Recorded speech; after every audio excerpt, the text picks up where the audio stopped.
के संसार में आपका स्वागत है। आज का ये एपिसोड बेहद ही खास है। ये खास इसलिए है कि एक बहुत ही खास शेर के बारे में है जो एक भारतीय शायर का शेर है। वो भारत की पार्लियामेंट में और दूसरी जगह पे तो इस्तेमाल होता ही है, लेकिन भारत की सीमाओं से बाहर पाकिस्तान में भी इस्तेमाल किया जाता है अपनी बात कहने के लिए, अपनी फीलिंग्स को एक्सप्रेस करने के लिए। अब ये तो हमारे लिए बड़े गर्व की बात है कि उन बेचारों को अपनी फीलिंग्स एक्सप्रेस करने के लिए भी एक भारतीय शायर के शेर का इस्तेमाल करना पड़ता है।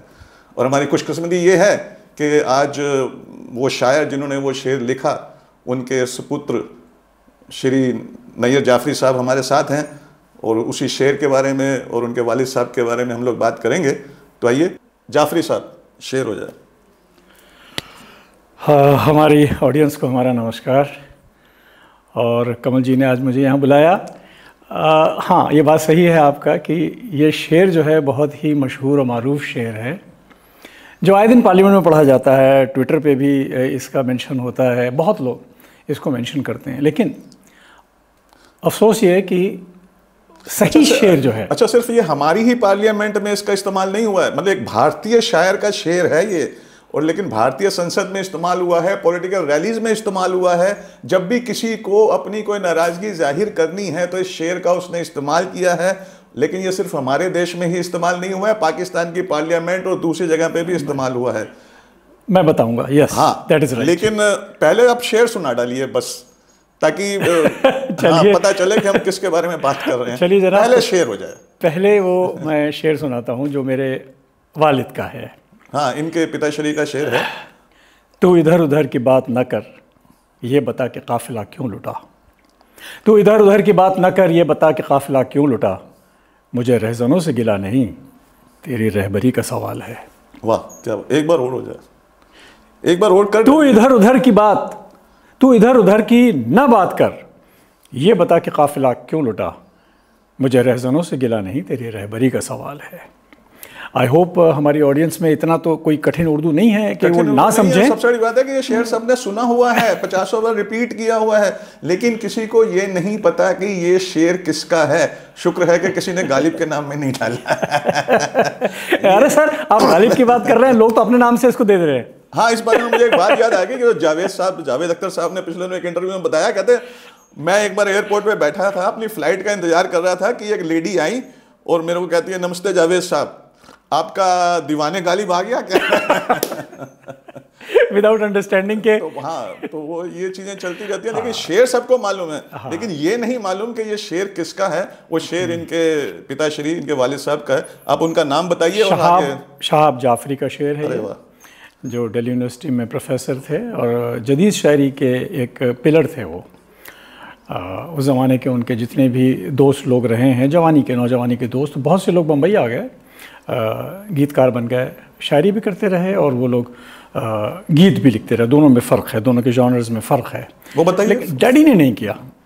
क्या नहीं, मतलब जैसे एग्जांपल दे देता हूँ मैं। मजरू साहब हैं, मजरू सुल्तानपुरी उनके नौजवानी के दोस्त थे। कैफ़ी आज़मी, आपके अली सरदार जाफरी साहब, जानिसार अख्तर, जावेद अख्तर के पिताजी, उनको तो मैंने खुद, इन लोगों को मैंने बचपन में देखा है। इन लोगों को मैंने बचपन में देखा है। ये सब हमारे घर पे आते थे बेसाख्ता। जानिसार साहब तो बहुत ही बेसाख्ता, जैसे दोपहर में आए, नॉक हुआ, अरे भाई साहब घर पे हैं, आइए आइए आइए अंकल, सलाम वालेकुम। नहीं, वो तो कॉलेज में अभी। अच्छा, कोई बात नहीं, मैंने चाय कॉफ़ी पानी, हाँ पानी पिला दे बेटा, मैं कमरे में जा रहा हूँ उनके, अभी सोऊंगा, जब वो आएंगे तो फिर चाय वाय पिएंगे।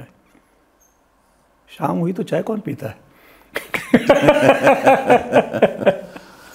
तो बस ये माहौल रहा है। एनीवे, अच्छा, ये हमारे इंडियन पार्लियामेंट में एक बार सुषमा स्वराज ने ये शेर पढ़ा था जब मनमोहन जी प्राइम मिनिस्टर थे। उन्होंने भी एक फिर अपने शेर से इसका जवाब दिया था। मनमोहन सिंह जी ने भी एक बार पढ़ा। उन्होंने एक शेर नहीं, उन्होंने फिर इस शेर का जवाब अपने किसी शेर से दिया था, किसी और शायर का रहा होगा। अच्छा, हमारे यहाँ पॉलिटिकल रैलीज में भी खासतौर से जब इलेक्शन आते हैं तो इस शेर को पढ़ा जाता है। हाँ, सिर्फ लोगों को ये बताने के लिए कि अभी आप जो पार्टी को जिसको चुना हुआ है, जो गवर्नमेंट चल रही है, वो ठीक नहीं है। तो मैं इसका मीनिंग समझा देता हूँ। मीनिंग बताइए। मीनिंग बहुत जरूरी है, ताकि लोग रहबरी मतलब लीडरशिप, और रहजन मतलब लुटेरे, highway Roberts, dacoits, whatever you से। तो इसमें एक आम आदमी जो है वो उंगली उठा रहा है लीडरशिप पे कि भाई लुटेरे का काम तो लूटना है, तो मुझे उससे शिकायत नहीं है, लेकिन तेरी लीडरशिप क्या कर रही थी, आपकी ड्यूटी कहाँ गई, मतलब कारवां कैसे लुट गया। और मैं बताना चाहूँगा कमल जी कि ये डैडी ने शेर तब लिखा था जब वो ही वॉज इन 20s, ये शेर उन्होंने लिखा था।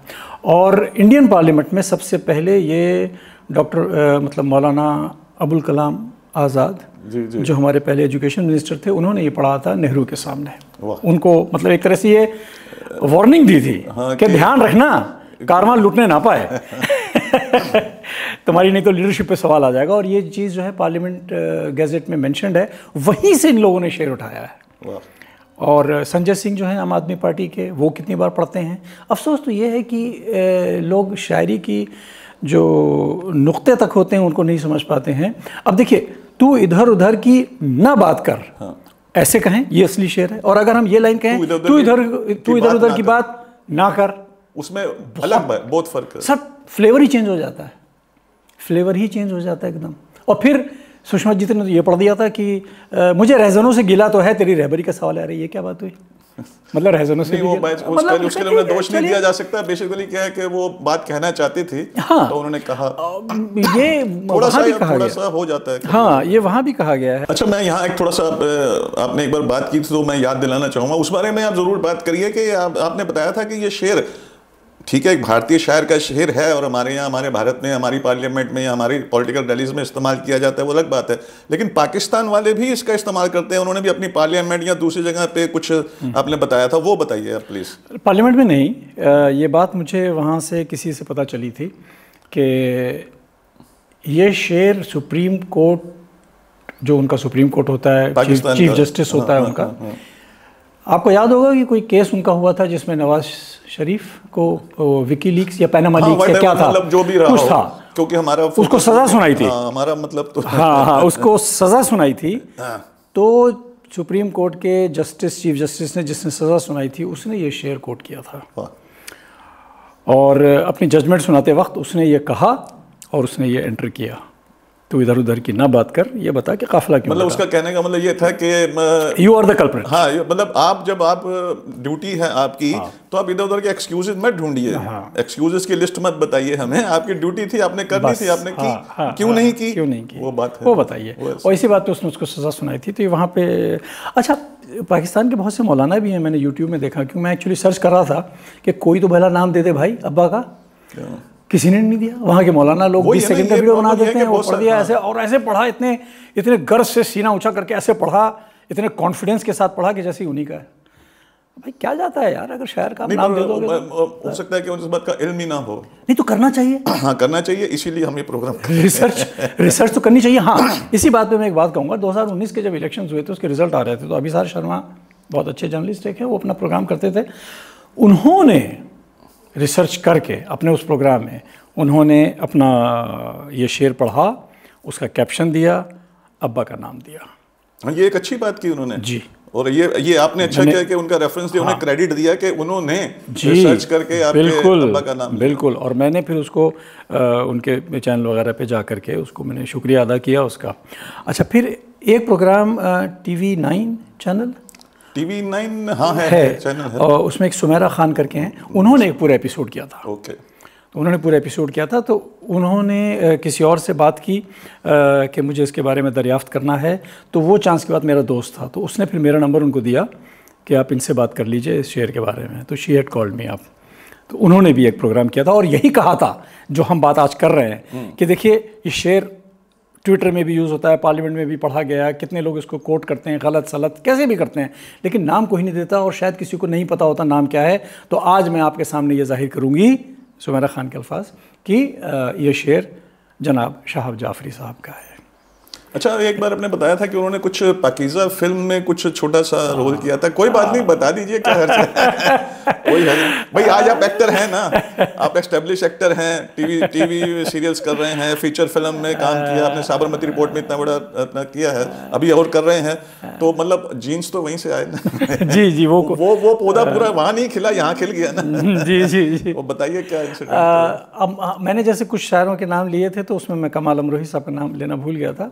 वो उनके बहुत अच्छे दोस्त थे, कमाल साहब, मीना कुमारी जी उनकी बहुत अच्छी दोस्त थी। मनोज कुमार साहब, मैं दोस्त नहीं कहूँगा, मनोज कुमार साहब उनके बहुत बड़े फ़ैन थे। तो अब्बा की किताब उन्होंने एक शाये की थी, एक ही जिल्द, अपना काम, दीवाने गालिब नहीं कहूँगा। अच्छा, वो मैं एक इंसिडेंट था कि आपने जब आप उनसे मिले कि आपने बताया कि मैं ये हूँ, तो उन्होंने फौरन एक किताब निकाल के कहा था ये हैं आप। मैं उसी पे आ रहा हूँ। वो क्या था बताइए। हाँ, मैं 2090 की बात कर रहा हूँ, 2090 सॉरी 2090 1990 की बात कर रहा हूँ। मैं मनोज साहब के घर पे था, कुछ जिक्र चल रहा था, बिजनेस के सिलसिले में बातें हो रही थी। तो सारे होने के बाद उन्होंने पूछा, अच्छा जाफरी साहब आप कहाँ के हैं? अब मैंने कहा मैं क्या बताऊँ कहाँ का हूँ, मैंने अब्बा का नाम लिया। अरे पलट करके फट से ऐसे अपने बुक शेल्फ से किताबें निकाली। दो कहते हैं आपके वालिद की देखिए मैं बहुत बड़ा। मैंने कहा मैं सर जानता हूँ, और मैं ये भी जानता हूँ कि आप उनको पोस्ट कार्ड लिखते थे कि रोटी कपड़ा और मकान के गाने लिख दीजिए। आपके कार्ड्स आते थे क्योंकि टेलीफोन हम लोग क्रांति फिल्म के लिए नहीं, रोटी कपड़ा और मकान। रोटी कपड़ा और मकान, अच्छा। तो जिस ज़माने में शोर का लास्ट सीन था, वो नंदा जो आ रही है समंदर से, ऐसा कुछ सीन है लास्ट में, अब्बा वहीं मौजूद थे। अच्छा। तो उसके बाद ही उन्होंने रोटी कपड़ा और मकान लॉन्च करनी थी। तो उन्होंने अब्बा से कहा कि, बाद में अब्बा ने कह दिया देखो ऐसा है, अंडर प्रेशर में काम नहीं करता। उन्होंने इसलिए कहा होगा कि रोटी कपड़ा और मकान, क्योंकि आम आदमी के दर्द की कहानी थी, और आपके अब्बा के जो बहुत सारे शेर थे, वो शेर जो थे वो उससे जुड़े हुए थे। तो ये उन्होंने ये कहा, अब्बा ने कह दिया अंडर प्रेशर में नहीं लिखता यार, सॉरी। तो फिर संतोष आनंद जी के ही गाने थे। पाकीज़ा का क्या इंसिडेंट? हाँ, मैं उस पर भी आता हूँ। अब पाकीज़ा पे आ रहा हूँ, तो एक बात मैं फिर और कहना चाहूँगा। मनोज जी ने ही उसी दौरान, नहीं 90 में नहीं, फिर 2003 में भी मेरी जब मुलाकात हुई थी, तो मेरे पास विटनेस उसके हैं, उनके सामने बैठे, तब उन्होंने कहा, कहते आपको पता है पाकीज़ा फिल्म में जो गाना है, चलो दिलदार चलो चांद के पार चलो, चलो दिलदार चलो चांद के पार चलो, हमें तैयार चलो। अच्छा, वो मतलब आपके ये गाना जो मुखड़ा है वो आपके? मुखड़ा नहीं, पूरा गाना अब्बा का है। अच्छा, अब्बा का था, लेकिन वहाँ उसमें फिल्म में क्रेडिट है, एलपी पे या रिकॉर्ड्स कहीं नहीं है। और मुझे एक दो लोग और भी मिले जो दीवाने हैं फिल्मों के, उन्होंने कहा कि सर इस गाने की हमने रिसर्च की कि ये तो पता चल जाए कि किसका है, तो ये कहीं नहीं आ पा रहा। अच्छा, उसका नाम ही नहीं दिया, नाम ही नहीं है, क्रेडिट ही नहीं का है। वो तो छोड़ दिया कि अब्बा को क्रेडिट नहीं दिया, लेकिन किसी को भी नहीं दिया। अच्छा, किसी ने क्लेम नहीं किया, मतलब ये कहने का अर्थ है। लेकिन मनोज कुमार साहब को ये वो कह रहे हैं कि I am a witness to that. Okay, he said that I am a witness to that. चलो अच्छी बात है कि ना जानकार लोगों ने नहीं जाना, कोई बात नहीं, जो जानकार थे उन्होंने तो माना, उन्होंने एक्नॉलेज किया। ये आपके अब्बा का गीत है ये जो उन्होंने किया है। तो फिर उसी में फिर क्या हुआ था कि वो उसी ज़माने में वो पाकीज़ा में वो सीन चल रहा था, उनकी निकाह वाला जो मनोज कुमार जो है, राजकुमार जो है, उनको लेके जाते हैं, सीढ़ियों पे चढ़ रहे हैं, तो उधर से काजी साहब और नमाज पढ़ के लोग आ रहे हैं, तो कहते हैं हमारा निकाह करवा दीजिए। अच्छा सीन है, मतलब एक तो जो काजी वाला कैरेक्टर कहानी वहाँ एकदम से मुड़ जाती है, बहुत बड़ा अहम मोड़ लेती है। जी। वो काजी साहब फिर जब कहते हैं कि आप लोगों को, आने जाने लोगों को, आप आइए जरा शामिल हो जाइए निकाह में, तो वो जब पूछते हैं कबूल है, तो वो तो बड़ा एक वहाँ पे ट्विस्ट लेती है कहानी। वो जो काजी वाला कैरेक्टर है वो अब्बा ने किया, लेकिन उस आवाज़ शायद आवाज़ डब तो किसी और से करवाई थी, क्योंकि अब्बा is not a professional actor, तो वो तो दिल्ली आ गए फिर, तो बाद में। लेकिन आप बन गए, ये अच्छी बात हुई, वो आप बन गए तो अच्छी बात है। हाँ देखिए, कहीं ना कहीं तो जीन्स और डीएनए में रहती हैं, वो आ जाता है। लेकिन मैं शायरी नहीं कर पाया, और ना ही मुझे शेर याद रहते हैं, लेकिन जब शेर गीत की फॉर्म में आते हैं तो वो मुझे याद रहते हैं। अच्छा, नहीं, अगर आप शायरी करते ना, तो मैं बता रहा हूँ आपके साथ एक बहुत बड़ा एडवांटेज होता। हाँ। वो एडवांटेज ये होता है कि जब आप शायरी कर रहे होते, तो आपकी शायरी सुनने वाले लोग आपकी शायरी सुन के ये कहते हैं कि नहीं, वैसे तो ये एक्टर है, शायरी शौकिया कर रहे हैं, तो आपको एडवांटेज मिल जाता है। और एक्टिंग के टाइम पे लोग कहते हैं कि ये असल में तो शायरी हैं, एक्टिंग जो है वो शौकिया कर रहे हैं, तो आपको दोनों जगह एडवांटेज मिल जाता है। ठीक है, लेकिन अब कवर हो जाता है। जो कुदरती चीज़ नहीं आई है उसको ज़बरदस्ती अपने ऊपर थोपना भी नहीं चाहिए, जैसा आमतौर पे लोग फिल्म इंडस्ट्री में करते हैं कि आता जाता कुछ नहीं है, घुस जाते हैं कि नहीं हम तो ये भी करेंगे और ये भी करेंगे, वो नहीं करना चाहिए। नहीं, बात सही है, वो तो खैर मजाक की बात है, लेकिन जो सही मायनों में असली शायर होते हैं वो फिल्मों के माहौल से नहीं एडजस्ट कर पाते। माहौल फिल्मों क्या, वो दुनिया के माहौल से ही एडजस्ट नहीं कर पाते हैं। और शायद इस बारे में उनका एक शेर भी है आपके अब्बा जी का, दुनिया को लेकर। एक उनका शेर बहुत ही मशहूर और शेर है, चले तो पाँव के नीचे कुचल गई कोई शय। अरे वाह। चले तो पाँव के नीचे कुचल गई कोई शय, नशे की झोंक में देखा नहीं कि दुनिया है। एक बार और थोड़ा सा बुलंद आवाज में। चले तो पाँव के नीचे कुचल गई कोई शय।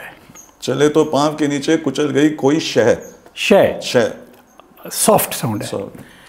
चले तो पाँव के नीचे कुचल गई कोई शय, नशे की झोंक में देखा नहीं कि दुनिया है। ओह क्या बात। अब ठोकर पे है। ठोकर से याद आया उनका एक और शेर है, कलंदरी मेरी पूछो हो दोस्ताने जुनू। अरे वाह।